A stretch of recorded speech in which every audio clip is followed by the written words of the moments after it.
বিগত বেশ কিছু বছর ধরে বিভিন্ন দেশে হিজাব বিতর্ক উত্তপ্ত পরিস্থিতির সৃষ্টি করে আসছে। মুসলিম নারীরা হিজাব পরতে পারবে না, অন্য সবার মতো করে চলতে হবে তাদের।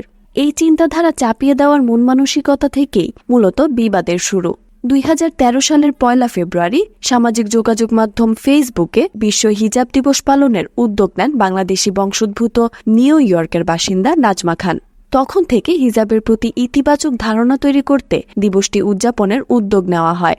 দ্য ওয়ার্ল্ড হিজাব ডে এর উদ্যোগে দিবসটির কার্যক্রম পরিচালিত হয়। এরই ধারাবাহিকতায় গানের শহরখ্যাত ইরাকের কুর্দিস্তানে নারীদের বর্ণাঢ্য হিজাব উৎসব অনুষ্ঠিত হয়ে গেল। সম্প্রতি রাজধানী ইরবিলে গোল্ডেন ক্রাউন ফেস্টিভ্যাল নামের উৎসবটি অনুষ্ঠিত হয়। এতে 3000-এরও বেশি মুসলিম তরুণী হিজাব পরে নিজেদের একাত্মতা ঘোষণা করেন। এই উৎসব মুখর পরিবেশে সেই হিজাব পরিহিত নারীদের মাথায় সোনালী মুকুট পরানো হয়। তবে এখানে যারা হিজাব পরেছে তা নিতান্তই তাদের নিজের ইচ্ছা থেকে করেছে।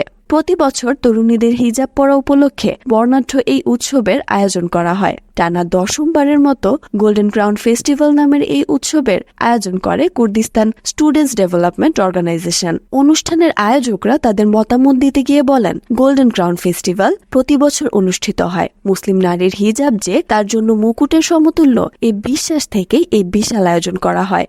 দিবসটি উদযাপনকারী সংস্থা ওয়ার্ল্ড হিজাব ডে জানিয়েছে, পারস্পরিক বোঝাপড়া, সহনশীলতা ও ধৈর্য শক্তি বৃদ্ধির মাধ্যমে মুসলিম নারীর ধর্মীয় নিয়মকানুন সম্পর্কে ধারণা তৈরি করা, পোশাক ও অভিব্যক্তি সম্পর্কে ব্যক্তিগত পছন্দের বৈচিত্র্য সম্পর্কে ধর্মীয় স্বাধীনতা রক্ষা করা, সচেতনতা প্রচার করতে দিবসটি একটি প্ল্যাটফর্ম হিসেবে কাজ করছে।